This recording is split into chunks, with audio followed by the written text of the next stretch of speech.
일촉즉발입니다. 미국 언론은 마두로처럼 이란의 최고 지도자, 축출, 사살, 참수, 트럼프 대통령의 작전 가능성도 언급을 했습니다. 2003년, 그러니까 20여 년 전 이라크 전쟁 이후에 지금 가장 밀도 높은 미군 전력이 중동 이란 인근에 총집결 중이라는 겁니다. 화면부터 만나보겠습니다. ما رئیس جمهور آمریکا رو مجرم می‌دانیم هم به خاطر تلفات هم به خاطر خسارات هم به خاطر تهمتی که به ملت ایران زد. We've done the biggest thing of all. We have peace in the Middle East right now. So now we may have to take it a step further, or we may not. Maybe we're going to make a deal. You're going to be finding out over the next probably 10 days. 예, 제 옆에 중동 전문가 박현두 교수 나오셨습니다. 어서 오십시오. 네, 안녕하십니까. 그러니까 바로 결론부터 질문을 드리면 베네수엘라 마두로 대통령을 생각했던 것처럼 트럼프 대통령이 최고 지도자 하메네이를 축출할 수도 있다. 바로 네. 이렇게 해석할 수 있는 거예요? 지금 그게 하나의 테이블에 올라와 있습니다. 예. 공격 목표 중에 하나로 올라와 있는데요. 예. 현재는 지금 이제 목요일에 돌아오는 목요일에 제네바에서 제3차 핵협상을 하거든요. 거기에서 이제 분기점이 될 것 같습니다. 분기점, 네. 제네바. 그리고 협상이 안 됐을 경우 실제로 마두라 생포 관련된 미국의 단계적 이란 공격안 이 흐름을 한번 살펴보면서 박현두 교수와 같이 좀 설명을 해야 될 것 같은데 아까 말씀하셨다시피 그러니까 외교 협상, 군사시설, 정부기관, 정밀 타격하고 그다음에 대규모 공격으로 하메네이를 축출하겠다. 화면을 한번 볼까요? 이게 박현두 교수님. 네.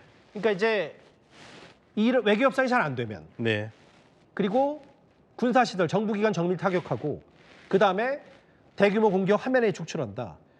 근데 이제 이게 지금 실제로 중동에 그만큼 병력이 있기 때문에 맘만 먹으면 바로 하메네이 축출할 수 있다. 이렇게 볼 수 있는 거예요? 그렇죠. 지금 미국이 가지고 있는 공군력의 3분의 1이나 2분의 1 정도가 지금 가동이 되고 있는 상태고요. 그만큼 많이 중동에 있어요? 해군력은 3분의 1입니다. 예.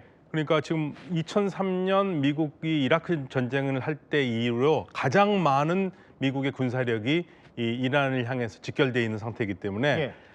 지금 당장 공격을 해도 전혀 이상하지 않을 정도로 준비가 되어 있는 상태입니다. 그럼 당장 해도. 네. 근데 이제 글쎄요. 마두로 대통령과 하메네이는 좀 다르지 않나요? 하메네이는 엄청난 경호가 붙는 걸로 알고 있는데. 그렇죠. 굉장히 경호가 붙기 때문에 마두로와는 좀 다르다고 보고 있습니다. 예. 마두로 같은 경우에는 사실 내부에 협조자들이 있었거든요. 예. 근데 지금 하메네이를 둘러싼 그러한 협조자는 보이진 않아요. 그렇기 때문에 미국이 마두로처럼 쉽게 제거할 수 있을 거라고 생각하는 것은 오판이라는 게 대다수의 의견입니다. 그럼 말씀하셨던 것처럼 이란이 네. 봤을 때 네. 베네수엘라 입장에서는 마두로 옆에 배신자가 있었다면 일종의. 네. 지금 이란에는 그런 하메네이 주변에 그런 사람은 없다는 건데 현재까지는 그렇게 보입니다. 그렇다고 하더라도 지금 사실 마두로 축출 작전 때도 전 세계가 깜짝 놀랐을 정도의 미군의 군사 전력과 정보력이라면 네. 그게 유혈 사태까지는 있을 수 있지만 미국이 또 못 해내라는 생각도 없는 것 같아서요. 네, 그러긴 한데 사실 트럼프 대통령이 하나의 트라우마를 가지고 있습니다. 트라우마요. 네, 왜냐하면 80년에 그 미국 대사관 이질 사건이 있었잖아요. 예. 그때 카터 대통령이 구출하는 데 실패한 작전이 있었거든요. 그래서 마두로 대통령을 미국에서 체포를 했을 때, 예. 그러니까 이스라엘 저기 쪽에서 납치죠. 예. 했을 때 성공한 다음에 트럼프 대통령이 한 말이 굉장히 인상적입니다. 뭐라고 했나요? 이란 때처럼 실패할까 봐 걱정했다. 이란 때처럼. 네, 80년 이란 때처럼. 예.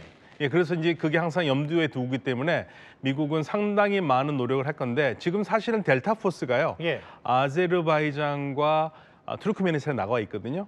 중동의 그 이란 인근에 이미 나가 네, 있습니다. 임급 국가에 나와 있습니다. 그래서 예. 지금 거기 델타 포스의 임무를 두고 예.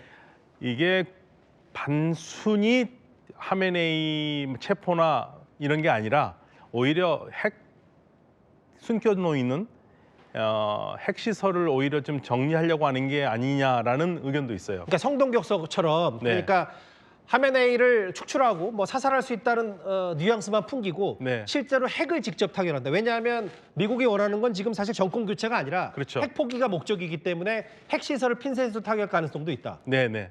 그렇게 보고 있습니다. 왜냐하면 지난 6월에 미처 제거하지 못한 거라든지 남아있는 60% 우라늄 농축분이 있거든요. 예. 그 부분들을 정리하려고 하는 계획도 가지고 있다는 얘기가 있습니다. 근데 지금 이 상황은 예. 트럼프 대통령의 측근들도 우리는 모르겠다. 대통령이 어떤 생각 갖고 있는지. 그러면서 지금 말을 아끼고 있기도 하지만 모르기도 합니다. 예, 트럼프 대통령이 사실 즉흥적인 결정을 네. 하는 스타일이기 때문에 네, 네. 실제로 뭐 축출, 사살 가능성도 정말 배제할 수 없고. 네. 근데 이제 하메네이 쪽도 본인이 암살 시도가 있으니까 준비를 하라고 했는데 네. 그만큼 본인들도 위기감을 느끼면 사실 그렇다고 하메네이가 준비한다고 해서 대비할 수 있는 건 없는 거 아닙니까? 이란 입장에서는. 그렇지만 이번은 작년 6월과는 다릅니다.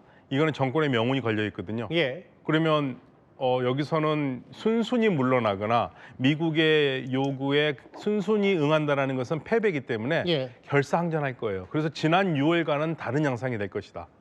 결사항전, 전면전을 불사한다는 얘기죠. 전면전 얘기가 나왔으니까 이 질문으로 정리를 할게요. 그 교수님, 실제로 네. 이란이 갖고 있는 그 미사일 도발 혹은 미국이 이란을 치면 이란은 그러면 중동에 있는 인근 국가를 칠 거다.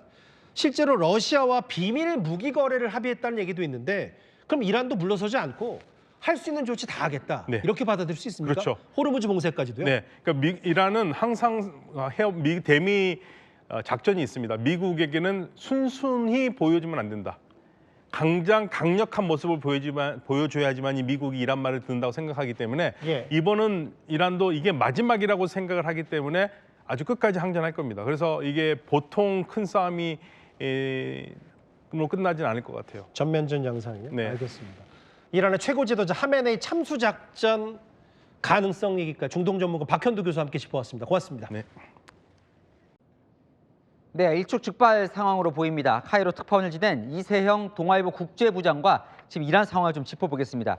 자, 이 부장, 미국의 이란 공격이 임박했다고 봐도 될 것 같아요. 어떻습니까? 네, 지금 최근 그 미국의 군사 움직임을 놓고 보면 이란 공격이 임박했다고 전망할 수 있습니다.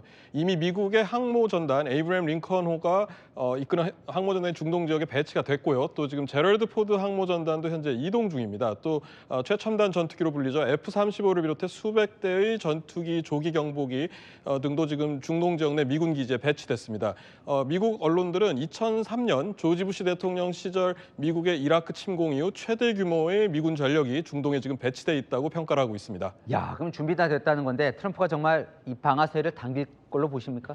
일단 많은 외신들이 공격이 임박했다고 진단을 합니다. 특히 이란이 핵 포기 등 요구 사항을 이제 받아들이지 않을 경우에는 초기에는 좀 이제 그 제한된 군사 시설을 공격을 하고 더 광범위한 강도 높은 공격에 나설 것이라는 전망이 나오고 있습니다. 앞서 보도 중에 이제 가장 관심 가는 대목이기도 한데 베네수엘라 마두로 대통령 축출처럼 이란 최고 지도자 이 하메네이 축출 작전도 가능할까요? 일단 두 지도자를 동일 선상에서 그냥 단순히 비교하기는 좀 어렵습니다. 마두로와 달리 하메네이는 이란의 이제 정치 최고 지도자이며 동시에 종교 최고 지도자이기도 해서 사실상 생존하는 동안에는 권력이 계속 유지가 되고 이란의 사실상 이제 신정 체제의 핵심 인물입니다. 그래서 다만 이제 트럼프 대통령도 정권 교체를 언급을 했기 때문에 축출 가능성 보도가 계속 나오고 있습니다. 오늘 뉴욕타임즈는 하메네이가 자신을 포함해 최고 지도부를 겨냥한 암살 시도에 대비하라고 이제 군 관계자들에게 지시를 내렸다고 보도를 했습니다. 또 이란 지도부는 하메네이가 암살을 당할 경우에 누가 이 체제를 관리할지에 대해서도 논의한 것으로 지금 전해지고 있습니다.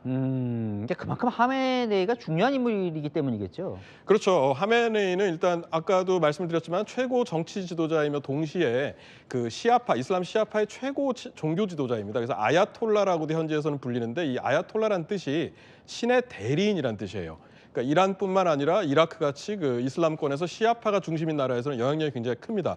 또 이제 이란 내에서 정부 위의 정부로 통하는 군사 조직인 혁명 수비대를 자기 통제 아래 두고 있는데 사실상 이란의 정치, 경제, 사회 모든 걸 장악하고 있는 그런 인물이라고 평가를 하시면 될 것 같습니다. 초반에 이제 조금 이제 국지전 공격이 가능할 거다라고 이제 이 국장이 얘기를 했는데 전면전까지 갈 수도 있을까요?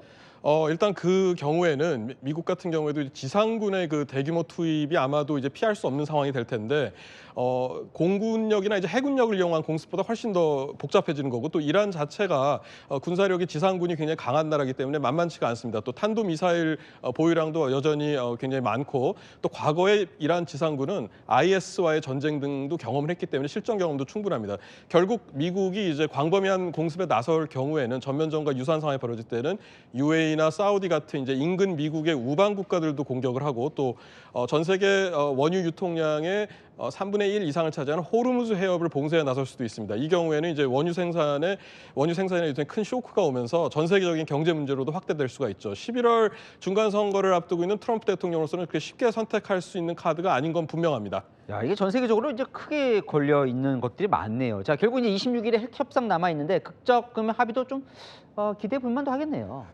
일단 양측 입장 차이가 상당히 커 보입니다. 그래요. 미국 같은 경우에는 이제 이란의 우라늄 농축 활동을 전면 중단해야 된다고 강조를 하고 있는데 이란은 또 이거를 포기할 수가 없다고 합니다. 물론 이제 현 시점에서 또 극적인 타결을 이제 양쪽이 어떤 접점을 찾을 수는 있겠지만 현재로서는 그 합의를 이뤄낼 그 접점이 뚜렷하게 보이지는 않습니다. 중요한 며칠이 되었군요. 자, 이세영 동아일보 국제부장과 함께 나눠봤습니다. 고맙습니다. 이란 경제가 몰락한 또 다른 이유가 있습니다. 이번에는 뭘까요? 혁명 수비다. 아니 경제 얘기하는데 이거 부대 이름이거든요. 뭡니까? 그러니까 이란이 좀 특이한 체제라고 하지 않았습니까? 이게 신정 민주공화국입니다. 그러니까 우리가 다 아는 것처럼 이란에도 선출 권력이 있습니다. 대통령하고 의회가 있는데 그 위에 신정, 그러니까 성직자들이 통치한다 해서 구조가 특이합니다. 그래서 이제 어떤 그 감시 체제가 하나 있는 민주주의라고 볼 수 있는데 그래서 군부도 똑같습니다. 우리나라 군부는 문민 통제에 있지 않습니까? 네네. 대통령이 군을 통제하는. 근데 이제 이란은 군대도 이란군이 있지만 그 이란군 위에 이 신정 정치 체제를 지키기 위한 군대가 또 하나가 있습니다. 위에. 또 있어요. 그게 혁명 수비대입니다. 근데 혁명 수비대가 더 좋은 자원을 갖고 있기 때문에 근데 혁명 수비대는 그러니까 어떻게 되느냐?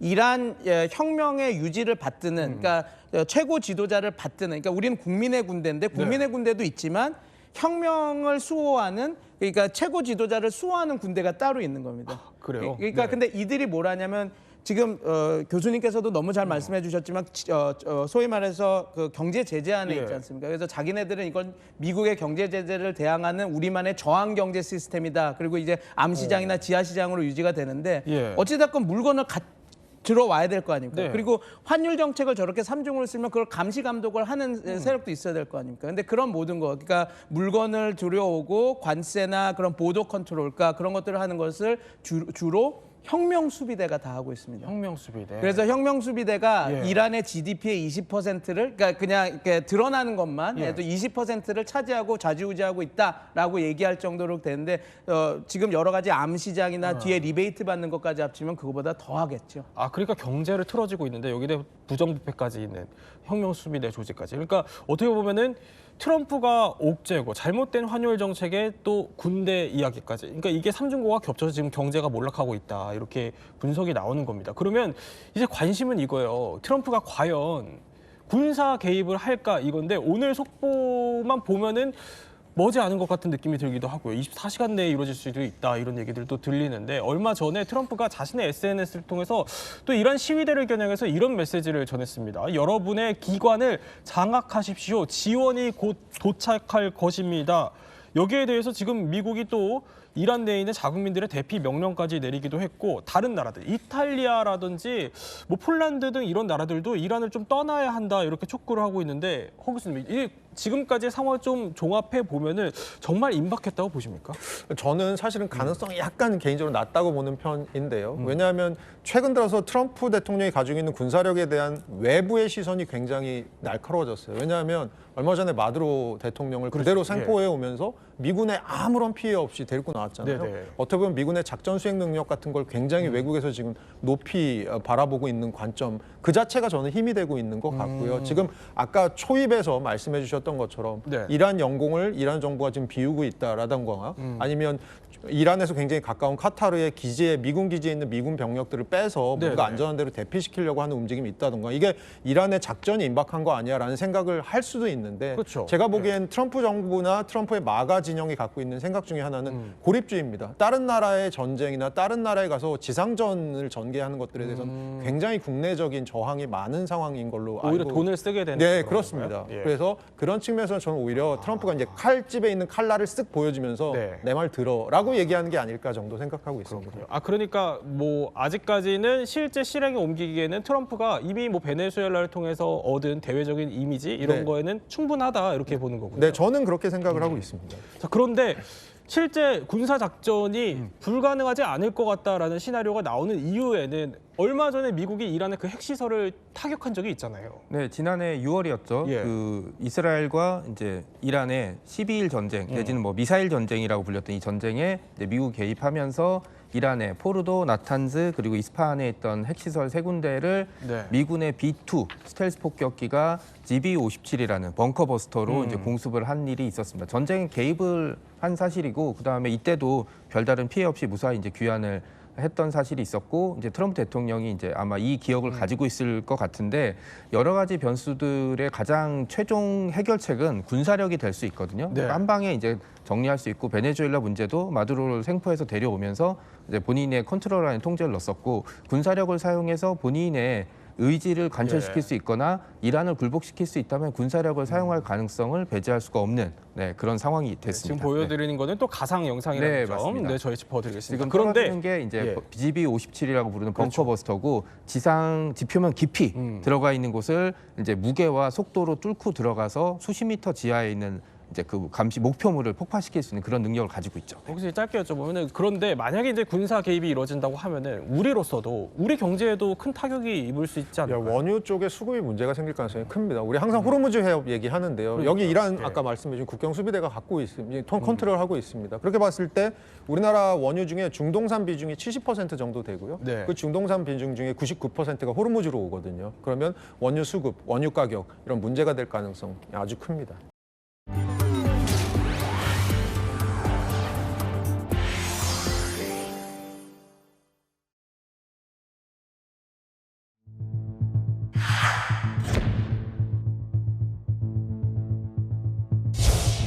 The president has shown he's unafraid to use military options if and when he deems necessary, and nobody knows that better than Iran.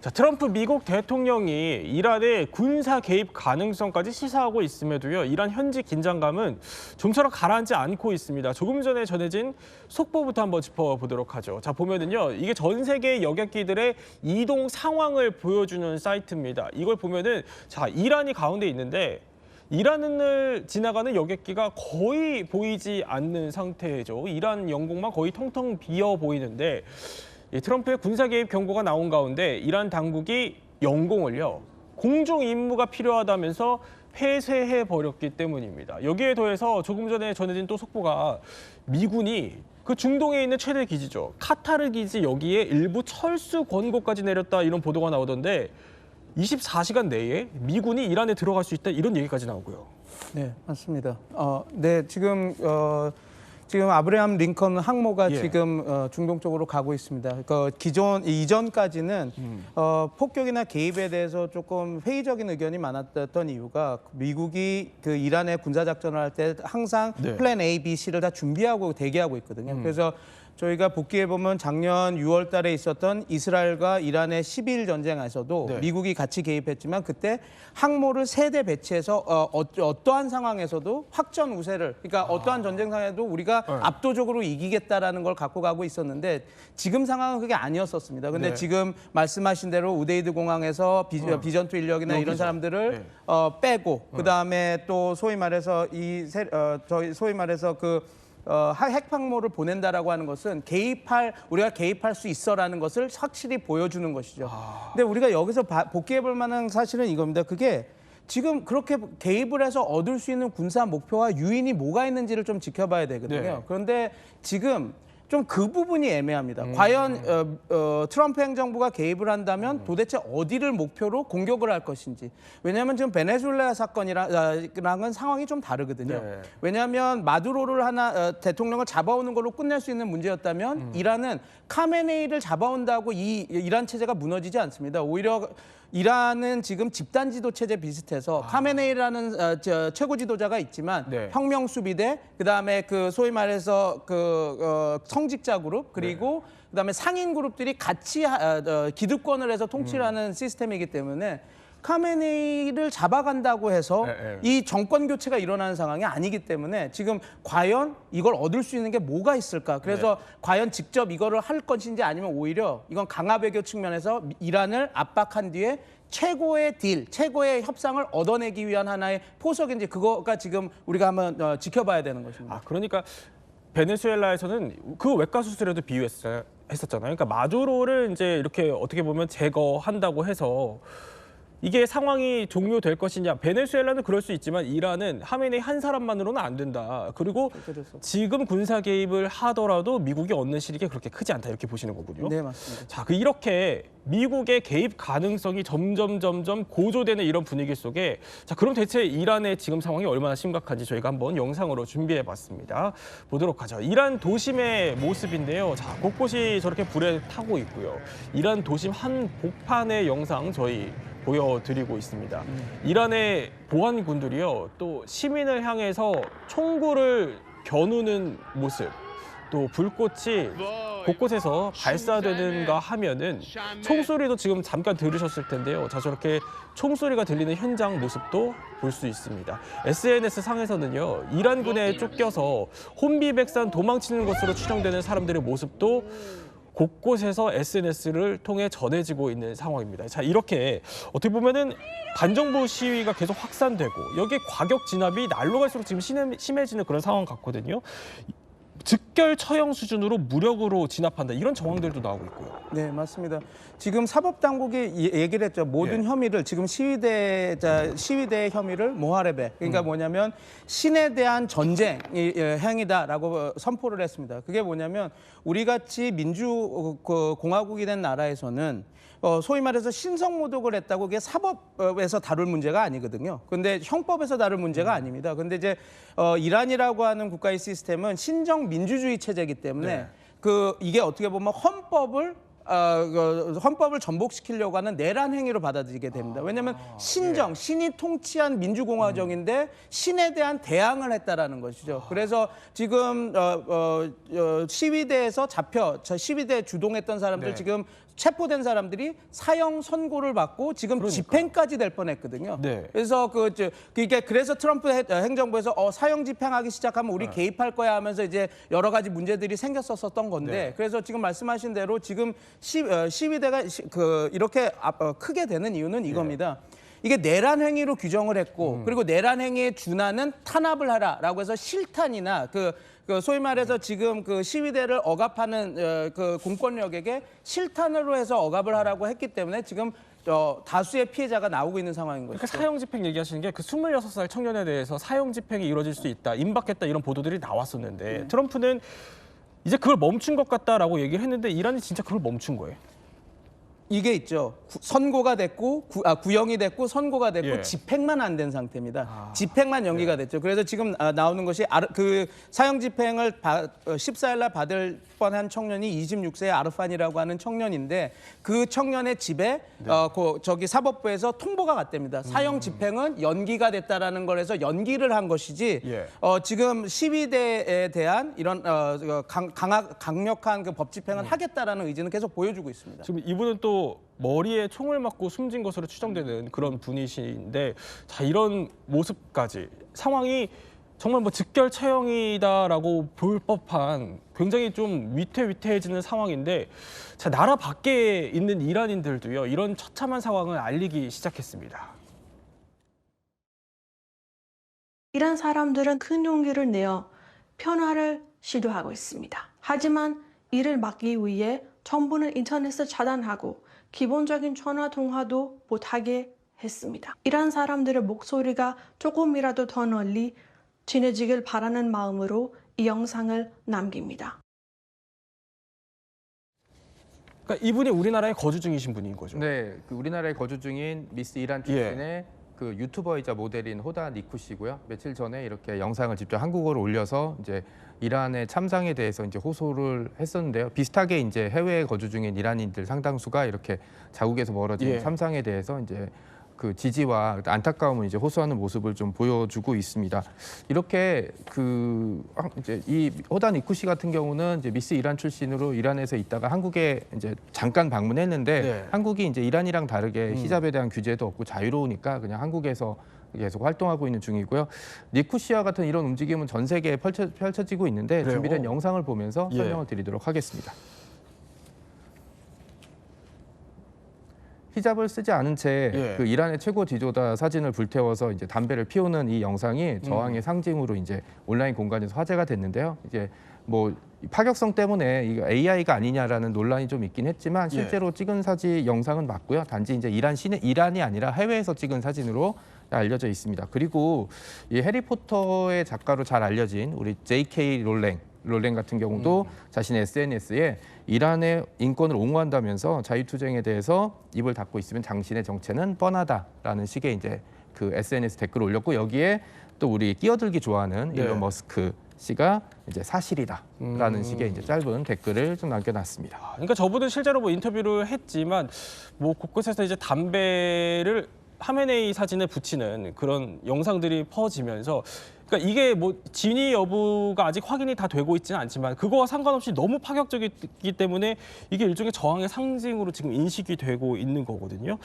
그런데 이렇게까지 유혈 사태로 번지고 있는 이 시위가 벌어진 데에는 결국에 이게 허 교수님, 시민들이 먹고 사는 생존 문제를 건드렸기 때문 아닙니까? 네, 맞습니다. 이게 왜냐고 생각해 보면 인플레이션이 굉장히 높고 또 한편으로는 이란의 통화인 리알화 가치가 계속 폭락하다 보니까 예. 수입품 가격이 비싸지니까 또 인플레이션이 높아지는 악순환이 벌어지는 겁니다. 그런데 이란 정부에서 여기다가 어떤 해결책을 내놓았냐면 한 몇 개월 동안, 한 4개월 정도 동안 우리나라 돈으로 한 10,000원 정도 되는 보조금을 네. 쿠폰으로 지급하겠다. 이 정도의 얘기를 했거든요. 근데 저희 잘 생각해 보시면 이거 갖고 사실 이란 문제가 생활고가 해결될 가능성이 굉장히 적습니다. 왜냐하면 근원적인 문제가 있거든요. 네. 예를 들어서 미국의 제재, 그리고 지금의 경제적인 부패나 불평등을 만든 여러 가지 잘못된 정책들에 대한 근원적인 해결책 없이 이렇게 미봉책만 내놓는다고 해서 사실 이란에서 이런 경제적인 민생고가 해결될 가능성이 굉장히 적은 거죠. 그러니까 경제난이 계속해서 누적이 되어 왔었고, 근데 이게 하루 이틀 문제는 아니라고 하면은 백 의원님, 그러니까 그동안 시위가 꽤 있었을 것 같거든요. 근데 이번 시위는 좀 다른 거예요. 네, 다릅니다. 1999년에 있었던 언론 탄압 때문에 예. 벌어진 대규모 시위가 한 번 있었습니다. 그 살람지라고 하는 지를 반정부 언론이라고 해서 폐쇄를 하니까 대학생들이 모였었고, 그건 이제 언론 그 의제가 있죠. 언론 탄압에 의한 저항 그리고 그거에 대한 탄압. 그다음에 2009년에 부정선거, 그러니까 무사비안이라고 하는 대통령이 됐어야 되는데 부정선거로 인해서 아하마디네자디라고 하는 대통령이 됐다라고 해서 선거 다시 해야 된다. 그것도 무사비안을 지지하는 사람들이 이제 봉기를 하고 탄압을 했습니다. 예. 그리고 2022년에 아미나 사건도 그건 히잡 시위죠. 네. 히잡을 제대로 안 썼다고 이렇게 종교 경찰에서 폭력을 당해서 죽은 그 사건은 여성 인권들, 여성들이 결집해서 이렇게 했습니다. 그러니까 의제가 제한됐다면 이번 시위는 특이한 점은 경제 침체 그리고 환율 문제로 더 이상 경제가 돌아가지 않는다라고 하는 임계점에 도달했다라는 사인으로 시작된 거거든요. 처음에는 경제 관련한 그거에 대한 경제 정책에 대한 반대 시였습니다. 근데 복귀할 만한 사실은 오히려 친정부 성향의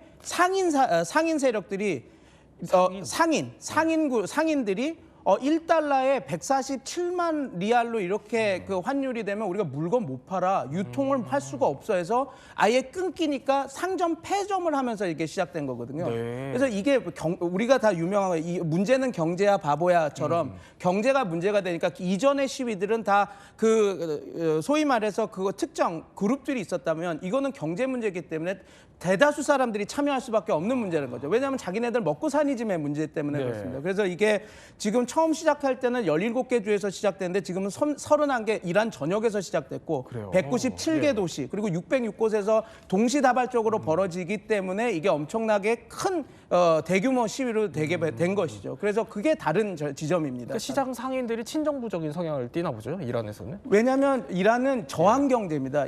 미국의 뭐랄까 그 경제 제재를 받기 때문에 정부가 허가해주지 않으면, 예를 들어서 국경을 열어서 물건을 뗄 수 있게 이렇게 허가를 해주지 않으면, 인가를 해주지 않으면, 이렇게 도와주지 않으면 소위 말해서 경제 활동을 할 수가 없죠. 지하 경제라고 부릅니다. 그렇기 때문에 상인 세력은 필연적으로 정부와 가까워질 수밖에 없죠. 그러니까 이런 친정부 성향을 띠는 상인 세력까지 등을 돌려버리게 만드는 그 정도의 경제난이었다는 건데, 그러면 허 교수님. 이란 정부가 이 정도면은, 그러니까 민심 좀 달래려고 무슨 수를 썼을 것 같거든요. 아무것도 안 했어요. 그게 아까 그 보조금 지급하겠다라는 거, 1인당 돈이요? 10,000원 정도 한 달에 10,000원 정도 지급하겠다라는 건데, 우리 돈으로 10,000원. 원이요. 근데 그 10,000원 갖고 살 수 있는 게 계란 한 100알 정도, 혹은 오. 고기, 붉은 류의 고기 한 1kg 정도 살 수 있는 요 정도 돈을- 살 수 있는 돈이요? 예, 저만큼을 사실은 지급한다고 하면 그게 근원적인, 우리 지금 위원님께서 말씀해 주신 그런 근원적인 해결책이 당연히 될 수 없는 거고요. 그렇겠네요. 이렇게 생각해 보시면 좋을 것 같아요. 10년 전하고 지금 비교해 봤을 때 저희 10년 전에 예를 들어서 1달러를 얻는데 1,000원이 들었다고 해보세요. 근데 지금은 1달러를 얻는데 예를 들어 10년 후가 되는데 44,000원이 된다고 생각해보세요. 그게 이란에서 벌어지는 일이고요. 그 정도예요. 공무원들의 월급이 우리나라 돈으로, 미국 돈으로 100달러, 우리나라 돈으로 공무원들 월급이 한 14만 원 정도 되는 거예요. 그런 경제라고 생각을 해보세요. 정말 체감이 돼요. 그러니까 얼마나 분노가 일지 체감이 되는데, 이렇게 어떻게 보면 경제가 촉발한 시위, 또 그리고 시장 상인들까지 등을 돌리게 된 데에는 이란, 그럼 경제가 도대체 얼마나 어렵길래, 먹고 사는 문제가 어떤 수준이길래 그런지 저희가 현지 영상으로도 한번 준비해봤습니다. مثلا تخم مرغ ما حدود یه هفته پیش 220 میگرفتیم الان خریدیم 350 صبح خریدم 350 همین جنس‌های دیگه هم همینجوری خلاصه روغن اینا برنج همینجوری رفته بالا. 아니, 그러니까 일주일 전에 샀던 계란이 지금 다시 사려고 보니까 거의 한 2배 가까이 뛰었다, 이런 말씀을 하신 거예요. 그 일주일 사이에요. 그러면 우리나라 또 유튜버가 이란 현지를 또 가가지고요, 한번 얼마나 어려운지 현지에서 우리 돈 1만 원, 10,000원으로 하루를 지내는 영상을 촬영해봤습니다. 들어볼까요? 진짜 조그맣네. 1kg에 9만 토만. 찬데. 18. 맛있지? 이거 사자. 데일리 맘는. 카드 지갑 같은 거 있네. 제가 카드 지갑이 좀 필요하긴 하거든요. 인 로트판. 한자.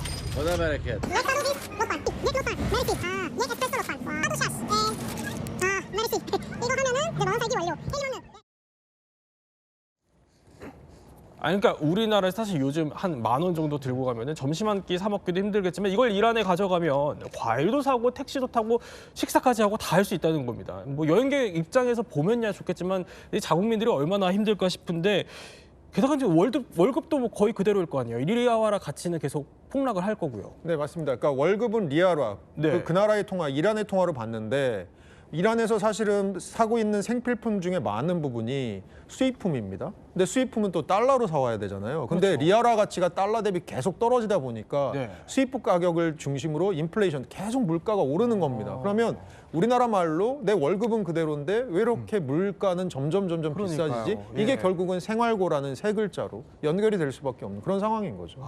그런데 자, 이번에 시위를 보면은요, 이렇게 10년간 44배 폭등하고 있는 이런 상황 속에서 눈에 띄는 구호가 하나 있더라고요. 한번 볼까요?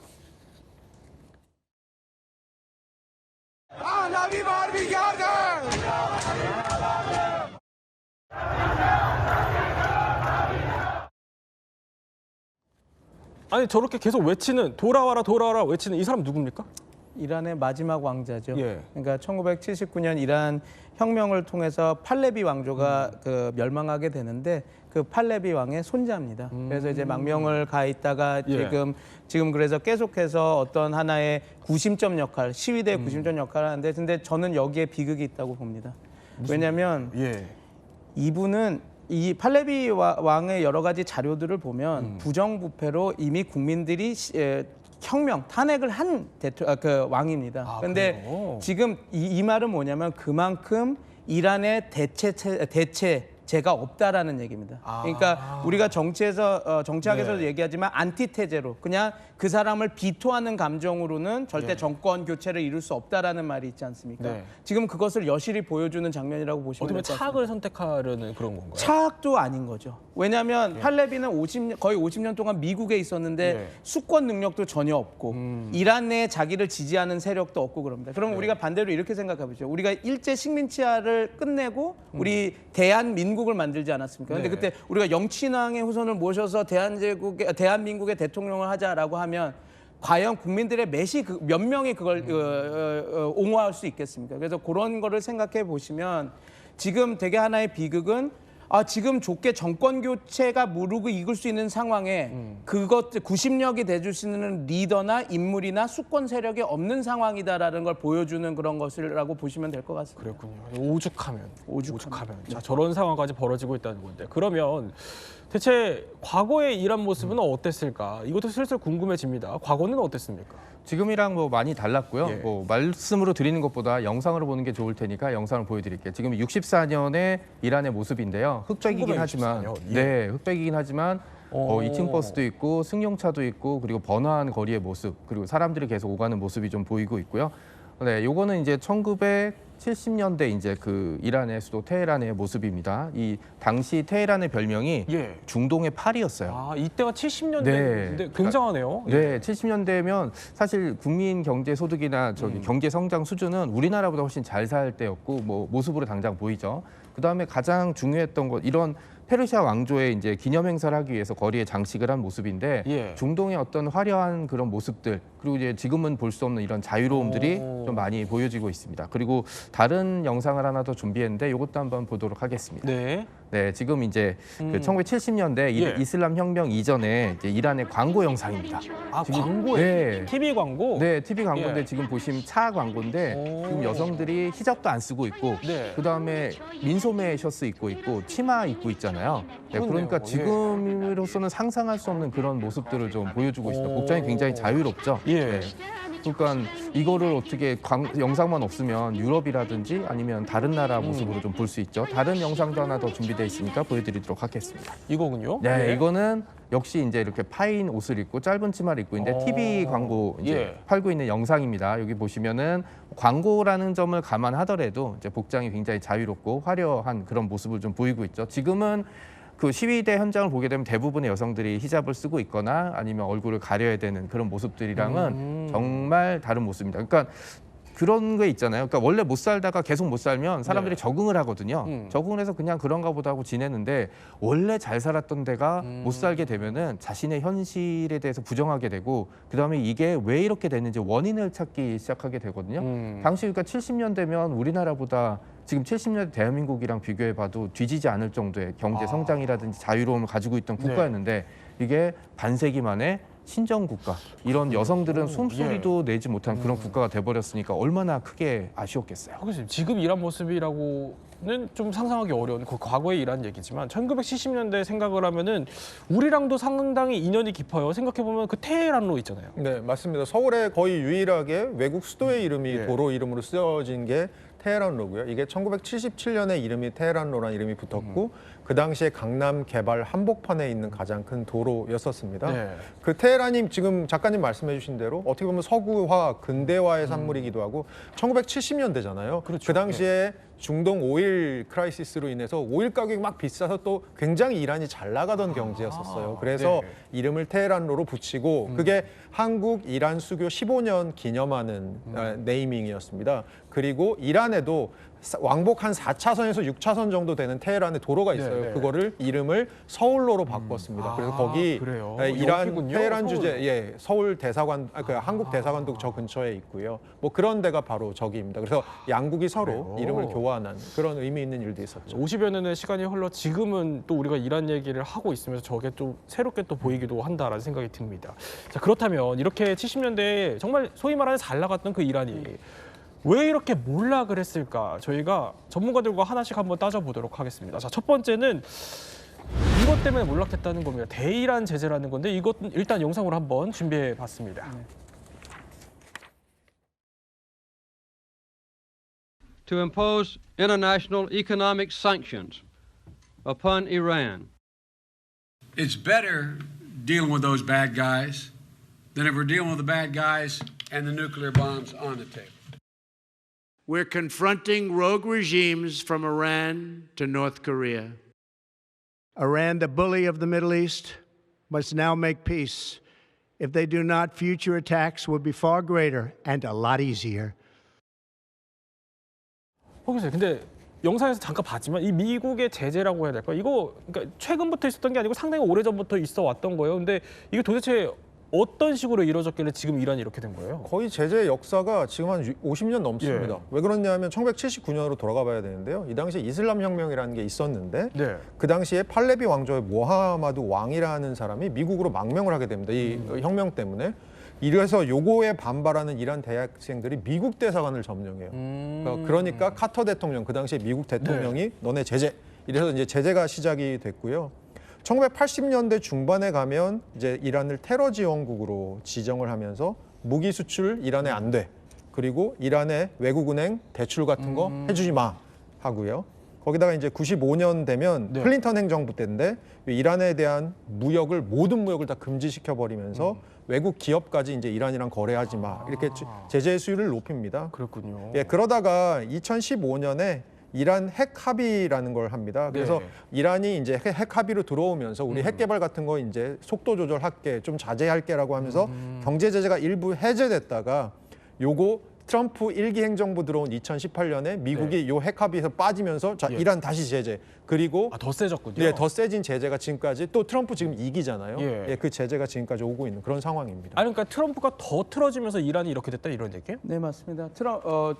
너무 잘 말씀해 주셨지만 2015년에 JCPOA, 그러니까 이란 핵 합의가 됐을 때 환율이 1달러당 32,000레알이었어요. 지금 147만 레알이니까 그때랑 비교하면 44배가 오른 거거든요. 그런데 트럼프 대통령이 스냅백을 하면서 경제 제재를 했고 2025년에 임기 두 번째 임기 시작하기 전에는 70만 리알 1달러랑 근데 지금 거의 2배를 또 이란 화폐 가치를 떨어뜨리지 않습니까? 그거의 핵심은 트럼프 행정부는 정권을 잡을 때마다 맥시멈 프레셔, 그러니까 최대 압박 전략을 하면서 지금 이란을 궁지에 몰아붙인 것이죠. 어떻게 보면 트럼프 행정부를 싫어하시는 분들도 있겠지만 이 지금 이란을 궁지에 몰린 거의 핵심 변수는 누구였냐라고 하면 이란의 정책 실패도 있겠지만 저는 그 최고의 변수는 트럼프 행정부의 그 대이란 강압 정책이었다라고 그렇게 볼 수 있습니다. 그럼 어떻게 보면 트럼프가 밀어붙이고 지금 이렇게 되는 이란 상황을 트럼프가 군사 개입하고 이런 상황인 거네? 지금 그런 상황입니다.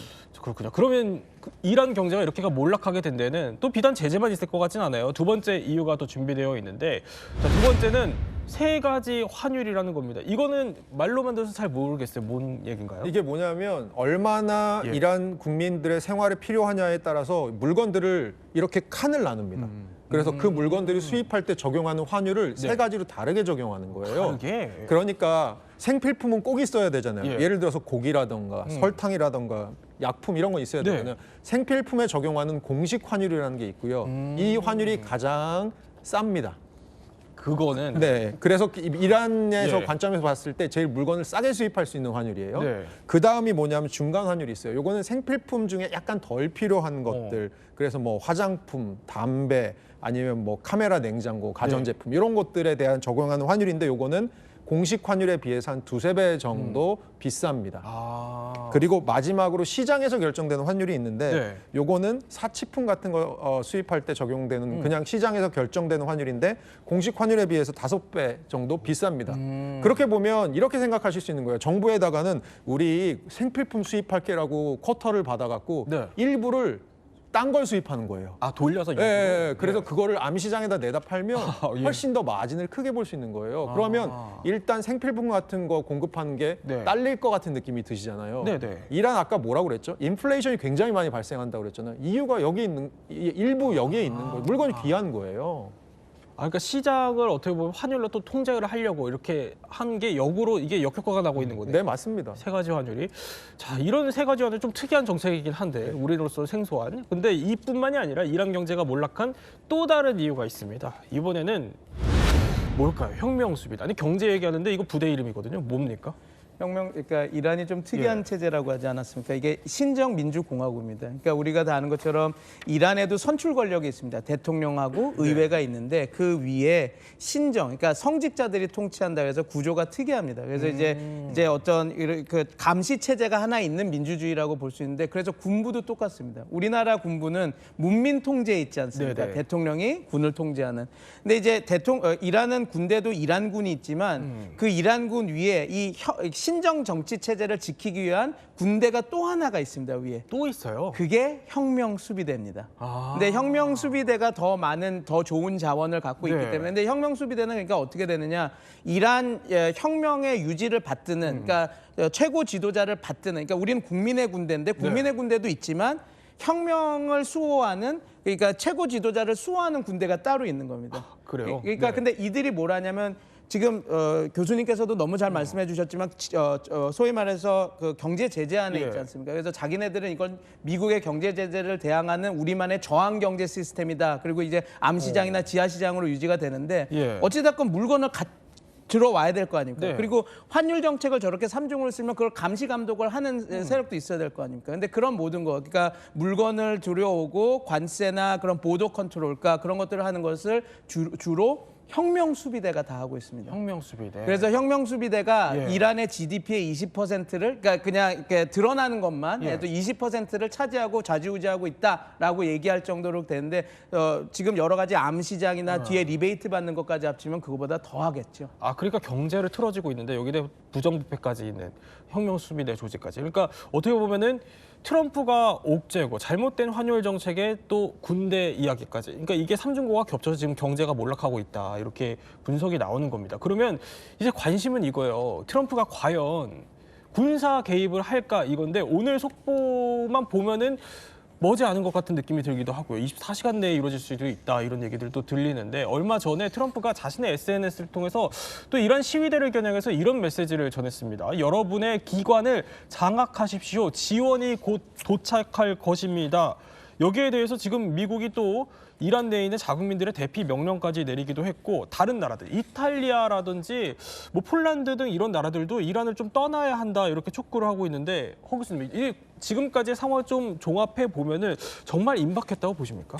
저는 사실은 가능성이 약간 개인적으로 낮다고 보는 편인데요. 왜냐하면 최근 들어서 트럼프 대통령이 가지고 있는 군사력에 대한 외부의 시선이 굉장히 날카로워졌어요. 왜냐하면 얼마 전에 마두로 대통령을 그대로 생포해 오면서 미군에 아무런 피해 없이 데리고 나왔잖아요. 네네. 어떻게 보면 미군의 작전 수행 능력 같은 걸 굉장히 외국에서 지금 높이 바라보고 있는 관점 그 자체가 저는 힘이 되고 있는 것 같고요. 지금 아까 초입에서 말씀해 주셨던 것처럼 이란 영공을 이란 정부가 지금 비우고 있다라던가 아니면 이란에서 굉장히 가까운 카타르의 기지에 미군 기지에 있는 미군 병력들을 빼서 뭔가 안전한 데로 대피시키려고 하는 움직임이 있다던가 이게 이란의 작전이 임박한 거 아니야라는 생각을 할 수도 있는데 제가 보기엔 트럼프 정부나 트럼프의 마가 진영이 갖고 있는 생각 중에 하나는 고립주의입니다. 다른 나라의 전쟁이나 다른 나라에 가서 지상전을 전개하는 것들에 대해서는 굉장히 국내적인 저항이 많은 상황인 걸로 오히려 알고 돈을 쓰게 되는 네, 그렇습니다. 그래서 그런 측면에서 저는 오히려 트럼프가 이제 칼집에 있는 칼날을 쓱 보여주면서 내 말 들어라고 얘기하는 게 아닐까 정도 생각하고 있습니다. 아, 그러니까 뭐 아직까지는 실제 실행에 옮기기에는 트럼프가 이미 뭐 베네수엘라를 통해서 얻은 대외적인 이미지 이런 거에는 충분하다 이렇게 보는 거군요. 네, 저는 그렇게 생각을 하고 있습니다.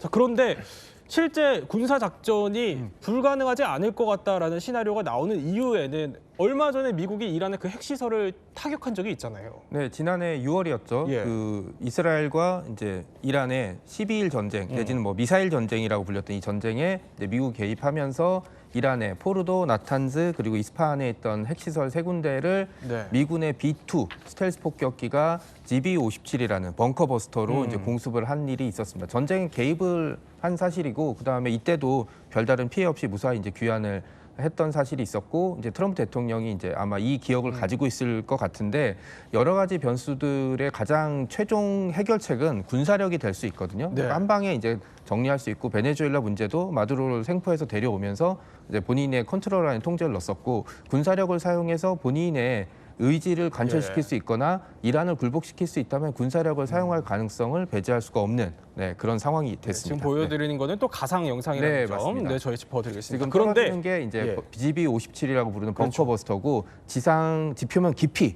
들어가 있는 곳을 이제 무게와 속도로 뚫고 들어가서 수십 미터 지하에 있는 이제 그 감시 목표물을 폭파시킬 수 있는 그런 능력을 가지고 있죠. 혹시 짧게 여쭤보면은 그런데 만약에 이제 군사 개입이 이루어진다고 하면은 우리로서도 우리 경제에도 큰 타격이 입을 수 있지 않을까요? 원유 쪽에 수급이 문제가 생길 가능성이 큽니다. 우리 항상 호르무즈 해협 얘기하는데요. 여기 이란 아까 말씀해주신 국경 수비대가 갖고 있습니다. 컨트롤하고 있습니다. 그렇게 봤을 때 우리나라 원유 중에 중동산 비중이 70% 정도 되고요. 네. 그 중동산 비중 중에 99%가 호르무즈로 오거든요. 그러면 원유 수급, 원유 가격 이런 문제가 될 가능성이 아주 큽니다. 그렇군요. 또 어떻게 흘러갈지는 더 지켜봐야겠다 이런 생각이 듭니다. 세 분과 함께 이란에 대해서 몰랐던 이야기 살펴봤습니다. 저희는 60초 후에 뵙겠습니다.